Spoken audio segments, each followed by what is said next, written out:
We always talk about the Nazis, but we never talk about how the German people fell for their whole shtick in the first place. Hi, I'm Chris Valenti, and welcome to Valentified History. And today, we're going to be talking about how the Germans fell for fascism.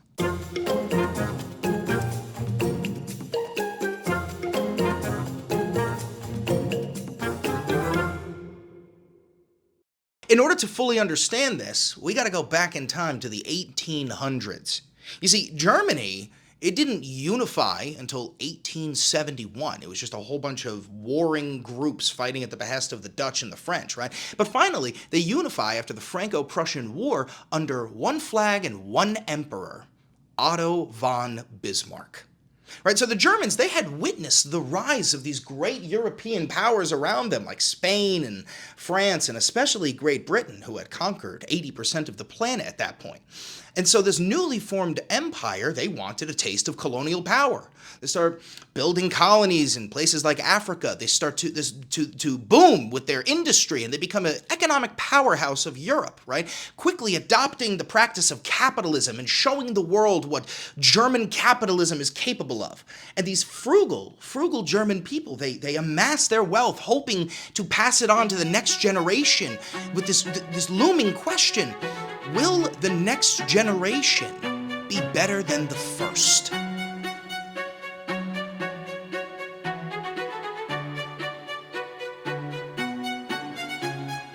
So as we approach the 1890s, right, the Germans, they're getting a taste of empire, right? And they're really liking what they taste. So they get this newly appointed emperor. His name is Kaiser Wilhelm II. And Kaiser is German for Caesar, which is quite apropos because Kaiser Wilhelm II, he has this bright idea. He starts to get this itch for war, right? And he wants to bring these proud and German people into their first ever war. And as Germans do, there's no half measures. So the first war for the German Empire is World War I, the deadliest conflict in human history up until that point, right? And the Germans, the toll on them is immense. The Germans have military defeat after military defeat, and meanwhile, the entire time, the German civilians are being spoon-fed lies of glorious victory on the battlefield, and that the German army is conquering all of Europe. They're not. They're losing. I mean, the Kaiser is going to be abdicated and exiled, right? So on November 9th of 1918, there's this newly formed civilian government put together, right? The German Reich, it's also known as the Weimar Republic. And 2 days after the forming of this government, the Weimar Republic signs the Armistice Treaty, the end of hostilities, November 11th, 1918. So the military leaders who were responsible for the military failure did not put their name on this document. Finally, the German people had somebody to blame. The climate was perfect. They had somebody who had stabbed them in the back.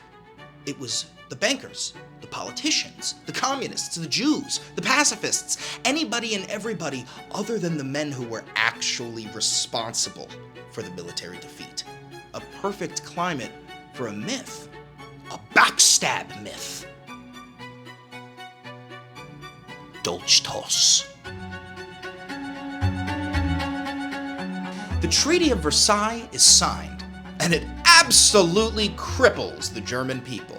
They lose access to their lands, they lose access to their armies. Massive resentment among the population was starting to grow for these so-called November criminals, the men who were responsible for signing this terrible Treaty of Versailles. And the question of, will our second generation be better off than the first, had an answer. No.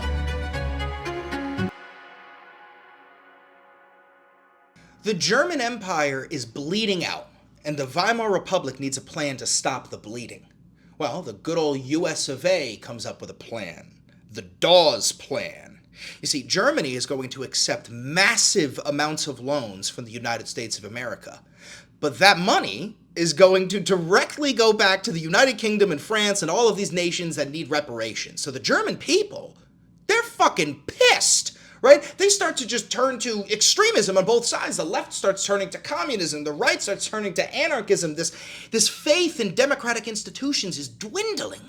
And then in 1923, A young World War I veteran by the name of Adolf Hitler attempts a coup d'etat in Munich, and he fails. He's thrown in prison, but he establishes a name for himself. He gets national attention for this, and in the eyes of the German people, he's the only one who was willing to stand up to this capitalist institution that used capitalism to fix the problem that capitalism had started. And there's a relative period of economic stability. The Dawes Plan is working. It seems like as long as the United States of America is making money, then Germany is making money. 1929, the Great Depression. The greatest economic crash in the history of global trade. You see, when the United States feels inflation, the Germans, well, they feel hyperinflation. $1 US becomes the equivalent of 4.2 trillion German marks. I am not exaggerating. All of this money that the frugal German population had accumulated over the course of 2 generations and handed it over to their kids and their grandkids, well, it wasn't even worth a loaf of bread. The literal ink that was printed on German marks became worth more than the German mark itself. People were using it as tinder. People were using it as toilet paper. And suddenly the people, well, they weren't pissed anymore. They were infuriated. Capitalism had failed. Communism and socialism, though, they were on the rise. People wanted complete and total change. Meanwhile, prisoner Hitler had written a book called Mein Kampf, which translates to My Struggle, where he writes about the increasing desperation of himself and the German people, and he puts the Dolchstoß myth to paper, where he pins all of the blame on the Jews and the bankers and the politicians and the liberals and the Marxists, anybody but himself, the soldier, the men who fought and lost the war. This chaos started to run throughout Germany. Hitler and his cronies decided that they would hide their fascist, racist, xenophobic beliefs under the guise of socialism. None of the Nazis' beliefs were socialist, but the people wanted socialism. So they decided to hide beneath it in order to increase their popularity, riding this wave of the Dolchstoß myth. All of this happened in the course of 60 years. The Germans had created an empire, they had lost an empire, they had created a republic, and they had lost a republic. The question of, will our next generation be better than the first, had a new answer. Only if we rid Germany of these backstabbing traitors. Hitler used German desperation and promises of sweeping change in order to convince far-right politicians to get President Hindenburg to appoint Adolf Hitler himself as the Chancellor of Germany. The fascists had the power they wanted, the trust they needed, and a secret weapon: German rage. That's how the Germans fell for fascism. Hey guys, don't forget to like, comment, subscribe, and hit that notification bell if you like that video. And also, if you want to see my coverage on politics, which is what I consider history happening right now, then make sure you head on over to Valenti videos where we do daily coverage on that. Have a good one. Click that video over there! But you don't understand. The Nazis, they're coming. The Nazis, they're coming. The Nazis.